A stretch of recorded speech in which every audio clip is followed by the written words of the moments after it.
Hey Tarzan, have you ever did this and said to yourself, there's got to be a better way? So now you've indicated a problem.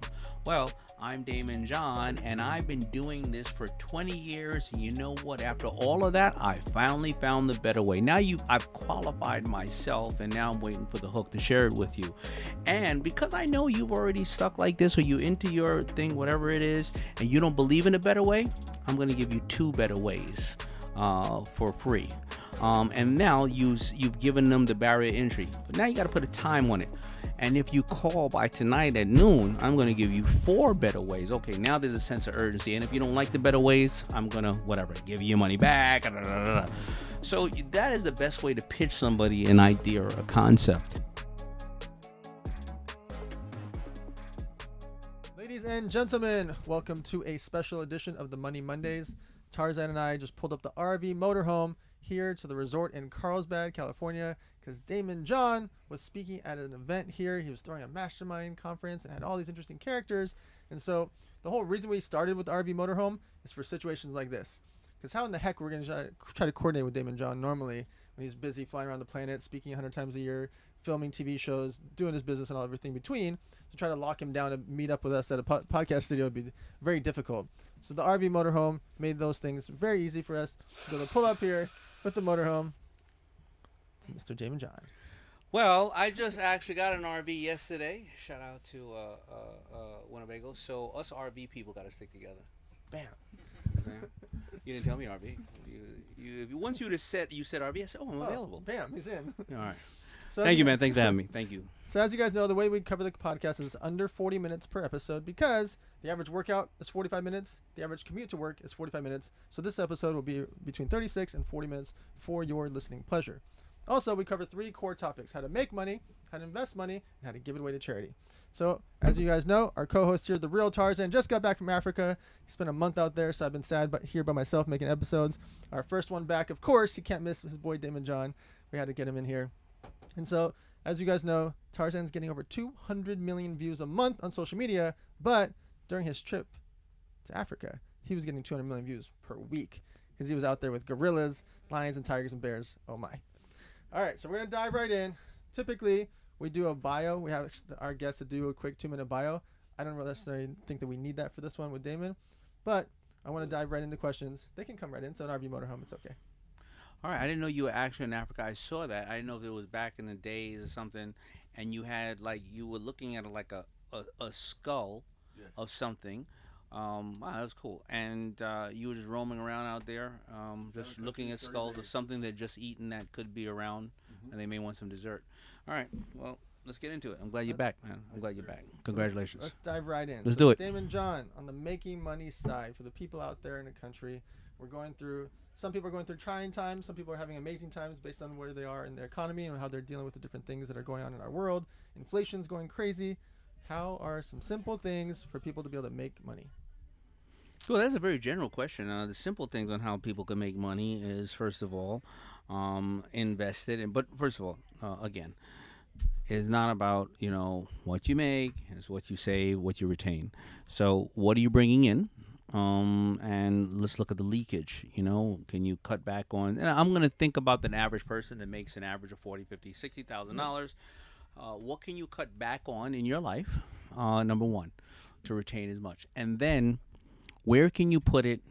Maybe in a public savings account or a public account. Where can you put it? Whether in, as Warren Buffett would say, there's one thing you're always going to have with you is your brain, and nobody ever take that away. And how can you invest in a reasonable way into your education and or things that you can do today? So let's look at public stocks and companies. I got into Shopify at $28. I know that they're not going to make any more malls. We're not just all going to just start saying, let's go to the mall. We're not all going to go, let's open a retail store. It went to 1900. Right? If we look at Amazon, what did Amazon do over there last year? I don't know. They doubled? Yeah. Maybe. If you would have put that same $1,000 in the bank, that $1,000 would have been, I don't know, $1,060. If you would have put that in, Amazon, it probably would have been 2,000, right? So we can look at money like that. Other things, of course, invest in your education. And I'm not talking about big formal education. But if you were going to open a business or run a website or something like that, invest in understanding editing. Invest in understanding some things that you would end up having to pay somebody else to do. So those are the first things I do is try to invest in what I currently own. Can people make money selling clothing nowadays? Well, you can make money selling anything. Um, Number one brand in Shark Tank history is Bombas socks. It's socks. The number two product in Shark Tank history is a sponge, right? So most people would say, "What are you talking about?" Well, everybody needs sponges. Everybody needs socks. Yeah. It was just a new form of delivery. You can make money doing anything. However, you got to make money doing something you love. Mm. Kevin O'Leary always says, "I love money." You know what O'Leary really loves? He loves complicated financial structures that will manage his downside.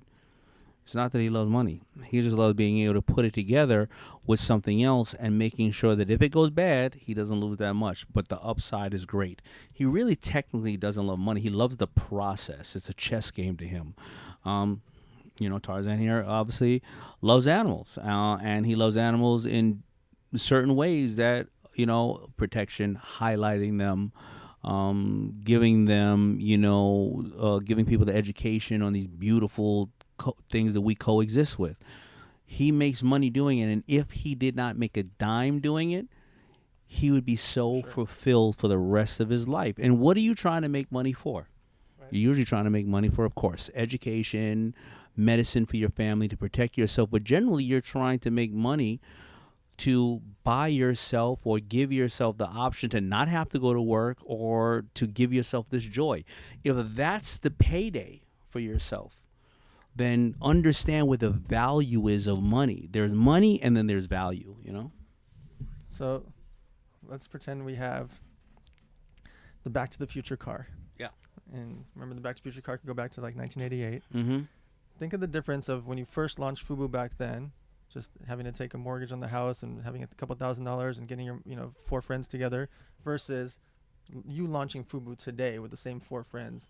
What would you do different now if you were going to start the company today? Fubu always stood for, and it still does, for us by us. And the for us by us, a lot of people thought it was a color, but no, it was a culture that was primarily created by African American males in the streets of the Bronx that loved this music, but this music was for everybody. So we dressed Beastie Boys as much as we did, all the other artists.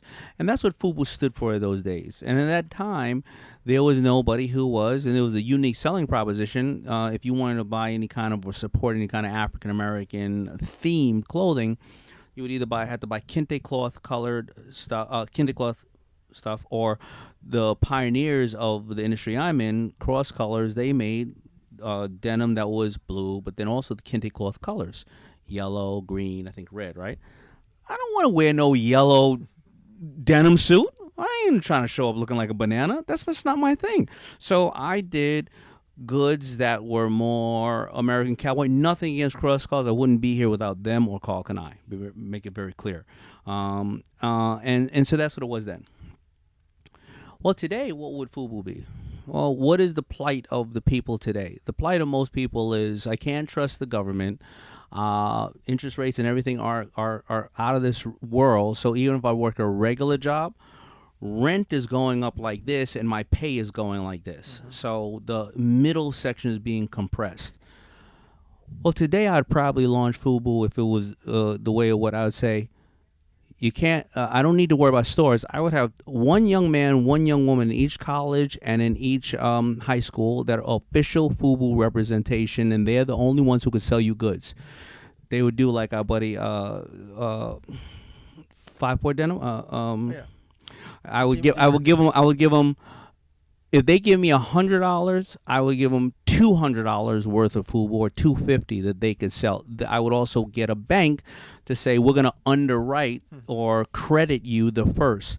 They can then be independent salespeople, and the more that they sell, the more they would be able to also bring up other people. Very multi-marketing, but you would only have maybe 2 or 4 other people. Right. And the more they sell, they would also get digital curriculums on Because right now, to go to college, 50% of the kids today graduating college will retire with a job title that doesn't exist today, and there's no need to go away to a college and pay $700,000. I remember calling my daughter when she was in school to live on some dorm that half the time you're actually taking remote classes.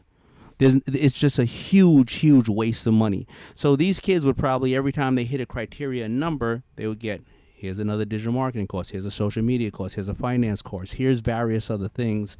And I think that that's what I would probably do, and have 20,000 kids around the world doing that. And that's what the FUBA would be. It would be a alum or an organization of kids empowering themselves and changing the world. So Tarzan, during your month out there getting hundreds of millions of views a week, how do you make money as an influencer? Different brand deals. These days, like Young LA or a protein company, when I travel for a month, perfect time to drink my protein shakes. Because if I start, that's the first form video you did? exactly, Yeah, I took first form out to Africa. They pay you $15,000-$20,000, 2 posts a month.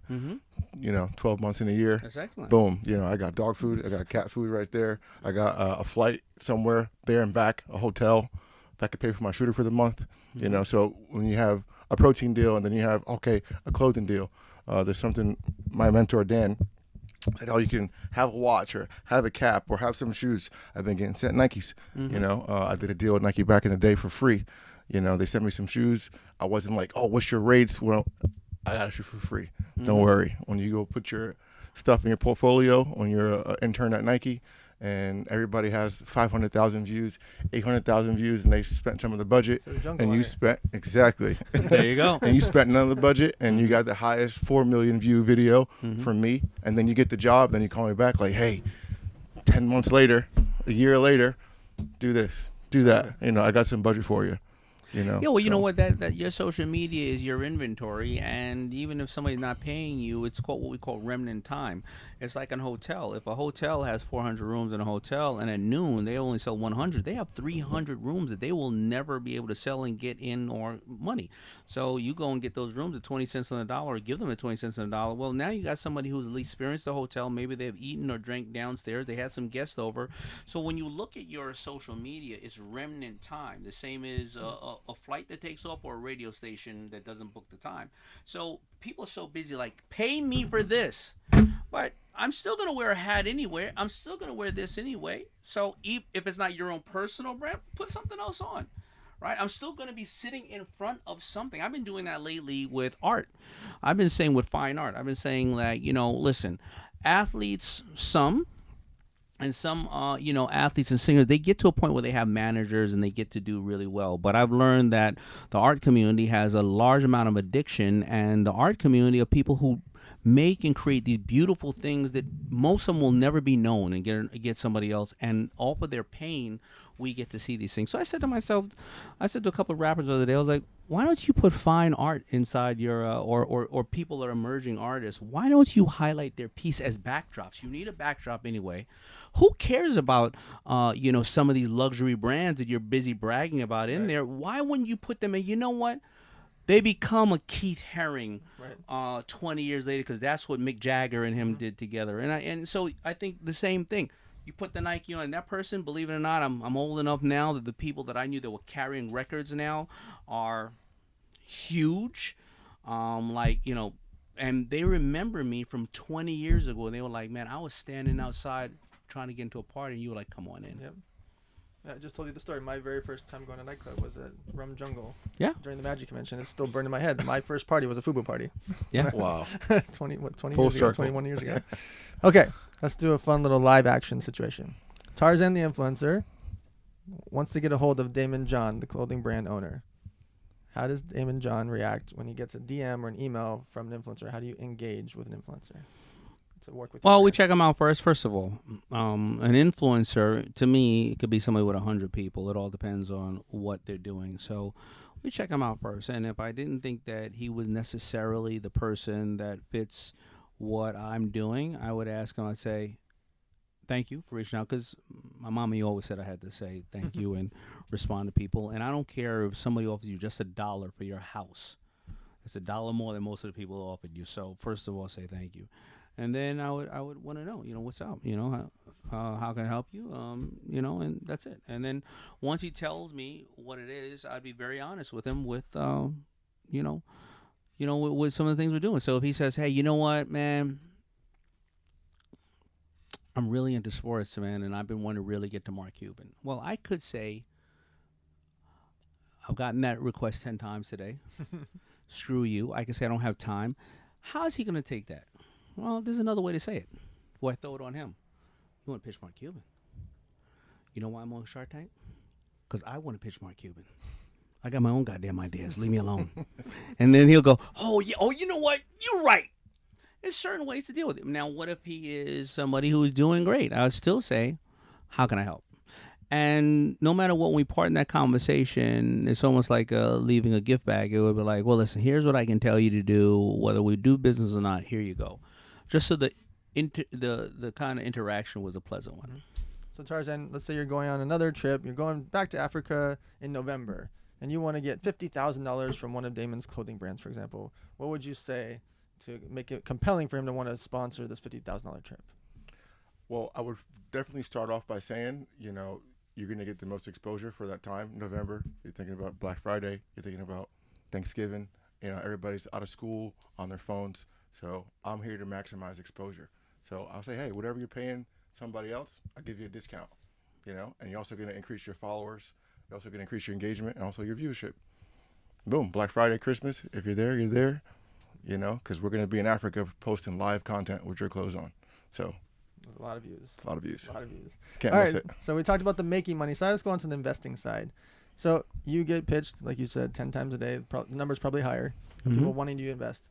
Are there certain things that when someone approaches you right off the gate, you're like, I'm in or I'm out? Like, are there ever times where you're like, I want to take this further right away, or for sure I'm out? I'm never in right away. It always takes a while to hear what they're doing and get a feel for them personally. Yep. So one of the things that I'm out is somebody who says something like, if I only get 1% of 1% of the market. The total market is $1,800 billion. Once they do that, they don't have enough information, right? Come on, you know these already, right? Another person who says, yeah, well, and because you're the clothing guy, this, and that. Didn't do any homework on me. Because if you know me from Shark Tank, the reason I got on Shark Tank, even though socks I did, the reason I got on Shark Tank is because it was '08. Nobody was buying clothes when they couldn't pay their mortgage. I had 10 clothing companies. 8 of them were dead. The last thing I wanted was clothing. Yep. So you didn't do any homework on me. And, of course, if you didn't read any of my books or even know that they exist. Now, we can talk about separately that it's a big world. You didn't know you were going to run into an elevator. I mean, that's something different. But all of those things where you have a lack of information is where I would not invest. Yep. I can tell you when generally somebody invests in people, when you give them the FOMO feel, like, and I say it all the time, like the train is going to leave the station with or without you. I want you on the train. But if you're not on the train, this train leaving the station. You do it like an infomercial. Infomercials work. Well, not all of them work, as you know, but they have a very specific formula. You have highlighted there was a problem that exists or a joy that is going to be brought to people that they didn't know or they did know. You qualify why you're the person to solve that problem, and then you give somebody a low barrier of entry into solving that problem or being part of it. Hence, an infomercial, right? Hey, Tarzan, have you ever did this and said to yourself, there's got to be a better way? So now you've indicated a problem. Well, I'm Daymond John, and I've been doing this for 20 years. And you know what? After all of that, I finally found the better way. Now I've qualified myself, and now I'm waiting for the hook to share it with you. And because I know you've already stuck like this, or you into your thing, whatever it is, and you don't believe in a better way, I'm going to give you 2 better ways for free. And now you've given them the barrier entry. But now you got to put a time on it. And if you call by tonight at noon, I'm going to give you 4 better ways. Okay, now there's a sense of urgency. And if you don't like the better ways, I'm going to, give you your money back. So that is the best way to pitch somebody an idea or a concept. And, you want to make them feel like, oh, let me be down. You know what I mean? So. Okay. You want to ask them? Go ahead. No, I said I love that. Yeah. So valuation. This is a very fascinating thing to me over the years, and people just kind of pick a number from Do they? Yeah, it's like, especially for startups. And when someone approaches you and says, "I have a $20 million valuation," and they haven't sold anything, how do you interact with them? You tell them. Yeah. Oh. You know what I say. Be honest. Yeah. We're gonna beat that one out. Yeah. That's true. You're only as valuable to the person as in regards to what the person needs. A cell phone may only be a smartphone may only be worth brand new. How much? $1,000. Sure. But a used one, when that the camera doesn't work and nothing else works on it, but actually to be able to call, that's worth $100,000 if you're in a certain situation where you need it. You need to make that call. So, but vice versa. If you have a company and you're valuing it, now, let's say a company they're doing business. Well, you can somehow qualify it by saying, I'm doing this amount if you're pulling money out of the company. Yep. That's some basis, but it's very hard to. When someone's doing zero, but they like.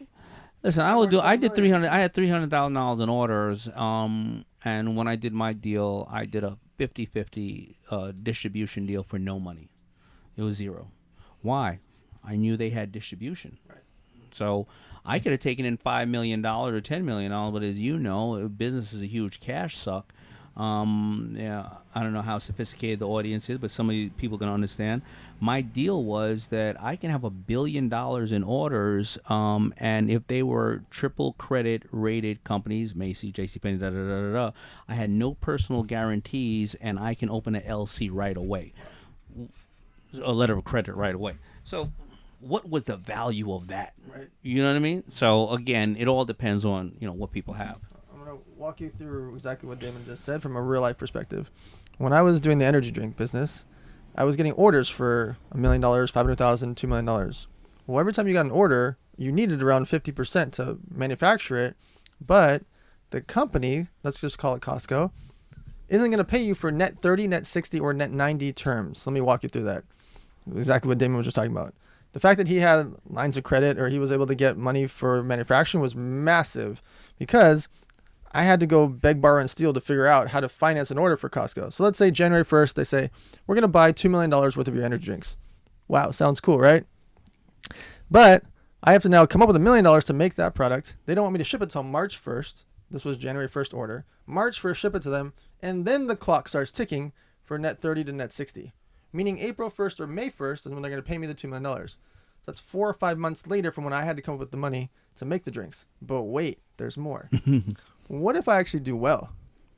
What if my drinks actually sell through? And now you go to $10 million. And now they want $10 million and they haven't freaking paid me for the first order. And I got to come up with $5 million to manufacture these drinks for Costco, which sounds like a good problem. But there's not that many answers unless you can figure out how to do what's called factoring, a letter of credit, or getting some really rich people together and make them feel comfortable with Costco that they're going to pay you net 30, net 60, or net 90 later. Me, I had none of those problems. Zero. Samsung like this. How much? Here you go. That's it. Okay. Hence, then you at the FUBU parties Yes. after that. I showed Daymond recently my picture. I had like a 20-foot booth with her. I thought I was balling because there's normally 10 foot by 10 foot. We went crazy and got 10 foot by 20 foot. Yeah. Right? $3,600 on my mommy's credit card, which basically bankrupted her because she didn't have, so her limit was $3,000. So I basically went over her 30, and I had to give her cash. I gave her $1,200. Said I was going to be there $2,400. We went crazy, 10 foot by 20 foot booth. We show up. On the left is the launch of a brand new company called Sean John, 1999, and on the right is this massive empire. It looked like a mile long booth called FUBU. And I see Daymond walking by with like 40 people, and I got to meet him for like 7 seconds. Back then in 1999 when it first started. And so I just posted the picture a few weeks ago. Yeah, it was a great picture. Really grainy. Back then, because we didn't have... There were no smartphones. Yeah. There was no such thing as smartphone. Okay. So on the investing side, you get pitched left and right.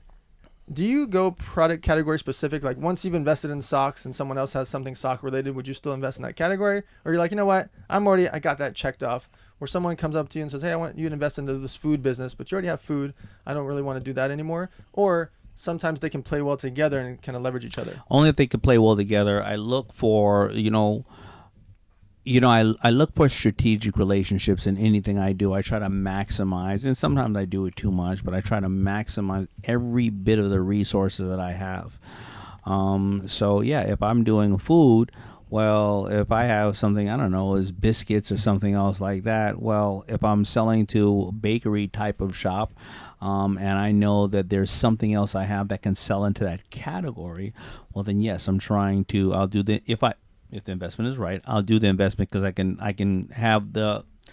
I like to do three things in a category. Best Buy has this theory that they will not carry one product in one category from you, because if they're selling scooters, whatever, right, the electric scooters right there, if you come in and they only have one from one brand or just one period, you look at it and you go, let me see what else is out there. Right, outside the store. But if you have three, you go, I don't like that one. Same as they say when you pitch TV shows in a room, you come in with three, because they go, I don't like that one. That category doesn't. Oh, you didn't tell me you have these other, but you don't tell them you have three. You go, I got one winner. I got these other two we've been working on. You know what I mean? So people like to be able to have the choice. So it's interesting. Costco actually has what's called the rule of three, and they have a low price, medium price, and a holy shit price. And that's the way that they do it. So it's like Monster, Rockstar, and Red Bull. Red Bull was the most expensive. And they would line them up next to each other in numerical order of price points to make you walk by Red Bull. It's too expensive. You see Monster, you're thinking about Red Bull, and then you see Rockstar. Like, oh, shoot, that's way cheaper. That's half the price. Okay. Tarzan, I've asked you this question before, but it's leading into a question for Daymond John. Out of all the animals on the planet, what is the one that you're most fearful of? Humans. Me too. The most dangerous ones. They never pay you back. They don't. I wish they would. So it leads me to this question, David. You've been famous for decades, and the TV show running for 14, 15, 16 years now, and the #1 show on the planet. How do you trust in people as they come into your life to know who you can feel comfortable with? Takes a long time. Most people, I start building trust after about 6 years, 7 years. The old saying is it takes half a lifetime to find a friend, the other half a lifetime for them to prove it. So it takes a really long time. And I watch them about what they say about others, how they respond to others.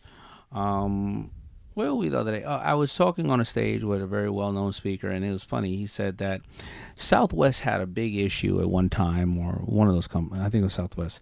They were losing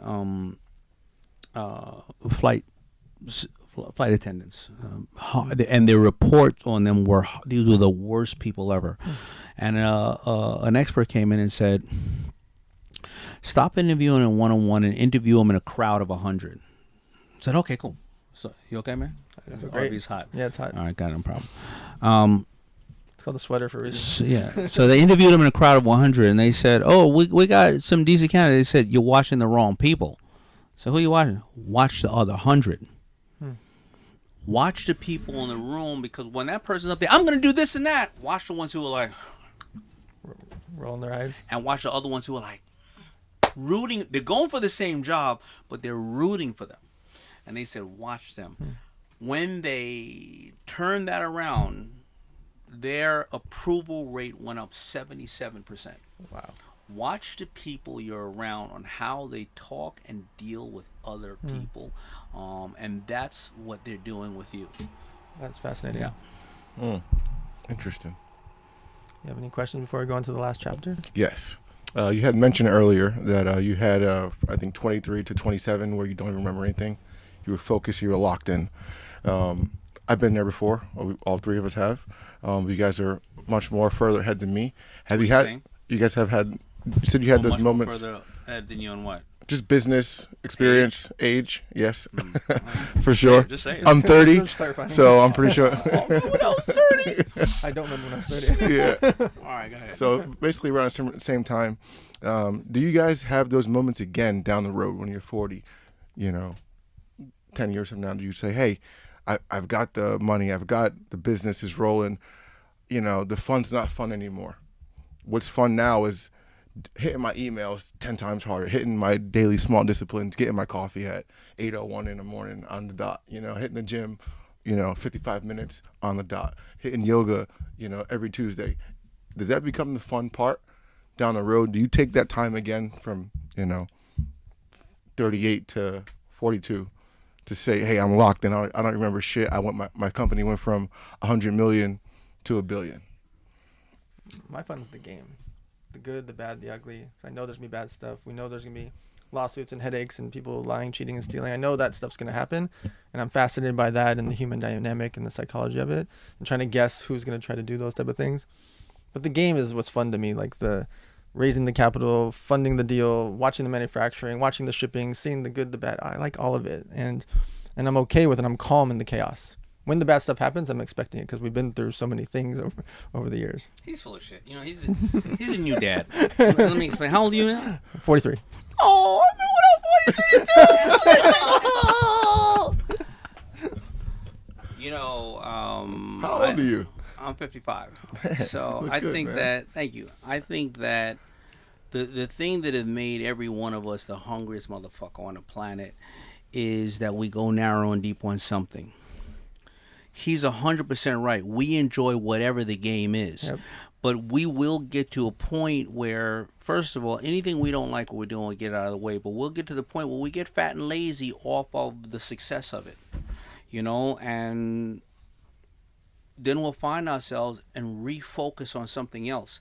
So I don't remember 23 to 27 or whatever about anything more other than FUBU. Right? 30 to 35 FUBU on a major level, but I remember FUBU from that point of guiding hundreds of people, losing my family because I was so busy overseas and every place else, but creating a global brand. I don't remember anything else but the transitioning of myself who had to deal with products and t-shirts as being my commodity, then my face and knowledge of educating as many people as I could from 37 to around 40 something years old. I don't remember anything else. Then I don't remember anything else besides Shark Tank, those first years where I was trying to figure it out, all these new companies coming in, how am I being a public person? So we only can retain but so much in my mind. After that, I don't remember anything else about then I'm going to live long because I just realized I have cancer and I'm over the cancer now and I'm going to live longer. And now business is great, but I don't remember anything now besides this little 8-year-old girl and my wife. Well, I'm not going to fuck this up again. He has a little girl. I'm telling you right now, he ain't going to fucking know nothing about business. You're going to ask him about this podcast. He's going to say, what podcast? Because for the next 5 to 10 years, he's going to, and I hope he will be the best father and the best husband and the best that he ever can be. So it just becomes what becomes your driving force and the focus of that time. You know what I mean? Understand. So Thank you for that. yeah. On our last subject, we talk about charity. And charity does not always involve money. Talk to us about why do you think people should be involved in charity within their companies or their family households? Why should they have charity element, not necessarily cutting checks? Yeah, listen, for those who are fortunate enough to be able to cut checks and they do philanthropy with that, and there's a lot of people who do it that we would never know of, and you don't get any acknowledgement. Bezos' wife, how much did she give away? Hundreds of millions, maybe billions now. Billions, Yeah. right? Primarily to minorities, and she said, I want to pay back whatever I can because I know that I have success because of the backs of others that we took advantage of. One press release, nobody talks about it, but Right. let it be somebody who pilfered or was said to have done something wrong in an organization like that when maybe they didn't, maybe somebody questioned it. So just to be very, very clear, I'm in a lot of rooms with people that you would never know are doing a lot. Even I'll be very honest, Mark Cuban, I see him do stuff for people and they come up to him, Mark, do this, do that. You're going to get the press. He says, I'm only going to give you the money if you don't tell anybody because it's not about me. This is about the son you lost at the hand of violence. This is not about me. And he'll give them the money. And he says the only condition is that you make this about the memory of your child Right. or this disease or whatever the case is. So, first of all, it's the right thing to do. I think that though, even if you can't do it, a lot of people, well, I don't have any money. You go and buy 2 or 3 things a day. If 200 people walked into a convenience store a day, and if you go there every day for your bacon, egg, and cheese, I don't give a shit what it is. Imagine if 50 of those people put out on their social media posts, got another bacon, egg, and cheese. The consistency is the same from so and so deli on 34th and whatever. I love this small business, the small family. Imagine if 50 people did that a day, Wow. of how that business would grow. Oh my God. Right? So charity doesn't have to be Right. charity. Charity is love, Right. right? It's giving, and we all have been recipients of those who give. And the most powerful the most powerful feeling is those who give that don't expect anything, especially when you don't even know they've given. So again, but this has to be genuine. It has to come from you because you want to do it. Don't be that person going, "Hey, take this sandwich." And now, look at me. I'm going to take a picture of me. Look how good I am taking a picture of that and forcing this person now to take a picture because they're hungry. That's not charity. That's something a little different. So the last question we ask on this podcast is more emotional and deep. And we've never gotten the same answer before, and I don't think we're going to get the same answer now. One day, 200 years from now, with modern society and technology and medicine, and you're going to have bionic arms, and finally it's your time to go. And let's say you're a multi-billionaire. What percentage do you leave to your children? You never heard my answer? I'm not leaving them shit. Zero. Zilch. Nada. No, that's it. That's an easy question. How much you leaving your kids? They're gonna have shit but land. Go live on How it. much you leaving the baby? I don't know yet.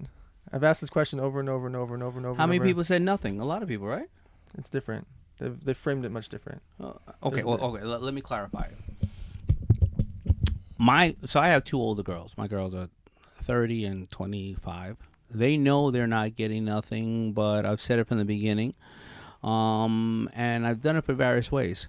I don't want another man coming into their life, or woman, whatever the case may be, because they have alternative motives. So it's very clear from the beginning. If you come around, you'll come around because you want that person. Mm-hmm. Also, they also knew from the beginning. So if you tell them at an early age, they themselves go out and go, I don't want anything. Mm. And when they don't want anything, then they want more. The theory is if you give a kid everything, you make them the poorest person in the world, right?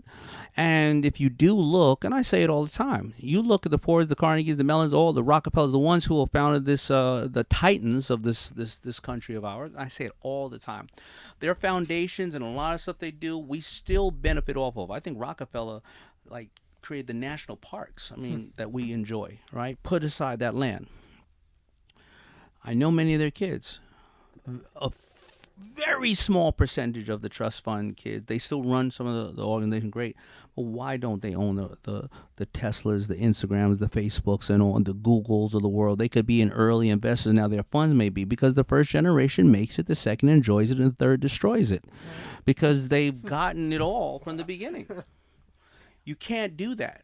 So I'm not giving them diddly squat.